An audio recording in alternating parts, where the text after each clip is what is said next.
जड़ी बूटियों की चर्चा करते हुए सब रोगों के निराकरण के लिए अभी हम चर्चा करने जा रहे हैं एक दिव्य औषधि जिसको वचा कहा जाता है। यह बहुत सारे रोगों में एक दिव्य औषधि है। यह किंचित संपूर्ण निरापद औषध नहीं है, इसका हमें थोड़ा ध्यान रखना चाहिए क्योंकि यह थोड़ा तीक्ष्ण है, उग्र गंध है ये।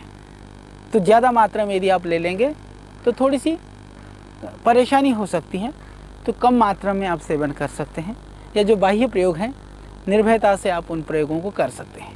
तो अभी हम कुछ प्रयोगों को जानते हैं। यह स्मृतिवर्धक पौधा है। जितने भी जो स्मृतिवर्धक औषधियाँ होती हैं उसके अंदर इस पौधे को डाला जाता है। हालांकि इसकी तीक्ष्णता को कम करने के लिए इसके टुकड़े टुकड़े करके आप इसको दूध में उबाल करके फिर दूध अलग करके इसको छाया में सुखा करके पाउडर कर सकते हैं। पाउडर करके आप समान मात्रा में मिश्री मिला लें।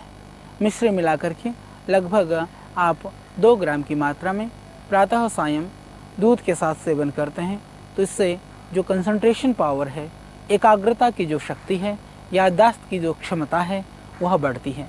हालांकि हम लोग हमारी दिव्य फार्मेसी, दिव्य मेधावटी के नाम से स्मृति के लिए, याददाश्त के लिए हम औषधि बनाते हैं। उसके अंदर भी ये वचा हम डालते हैं, इसको शुद्ध करके शोधित कर करके हम डालते हैं।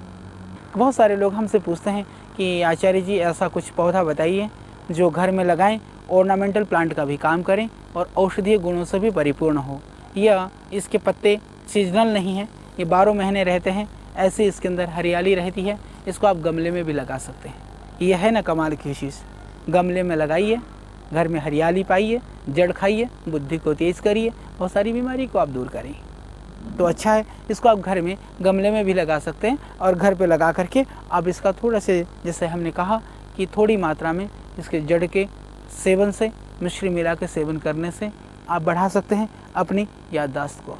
हमने देखा है बहुत कष्ट होता है जो छोटे छोटे बच्चे, जो मंद बुद्धि के बच्चे होते हैं, जिनका डेवलपमेंट मेंटली नहीं हो पाता है। लगभग आप आधा किलो वचा, सूखे वचा को ले लें तो 2 किलो दूध में उबाल लें। खूब उबल जाए तो दूध को आप फेंक दीजिए और उसको टुकड़े टुकड़े करके आप उसको छाया में सुखा लीजिए। सुखा के पाउडर करके मिश्री मिला के रख लीजिए। थोड़ी थोड़ी मात्रा में आप बच्चे को दे दीजिए। उसकी स्मृति और उसकी मंद बुद्धि जो बच्चे हैं उनकी बुद्धि भी इससे बढ़ जाएगी। मॉडर्न मेडिकल में कोई भी इस तरह की औषधि नहीं है। उसमें हालांकि हमारी मेधावटी बहुत अच्छा काम करती है।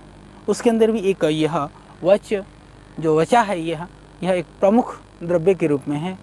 और जो बच्चे बार बार हकलाते हैं, तूतलाते हैं, उनके लिए भी ये बहुत ही अच्छा है कि आप उसी तरह से बच्चे को पाउडर करके सुबह शाम आधा ग्राम की मात्रा में मिश्री मिला करके या शहद मिला कर चाटें या मिश्री मिला करके दूध से या पानी से ले लें। नियमित रूप से लेने से जो हकलाने की, तुतलाने की जो शिकायत है वह भी निश्चित रूप से दूर होती है और ये एक दिव्य औषधि है। तो आइए आज से हम इस वच के गुणों को समझ करके अपने घर आंगन में वच को स्थान दें। यह हमारा मेहमान पौधा, यूरोप और मध्य एशिया से आया हुआ पौधा, इसको अपने घर में लगा करके इन लाभों को हम पाएं और अपने घर आंगन से, अपने परिवार से रोगों को मुक्त करें, रोगों को भगाएं।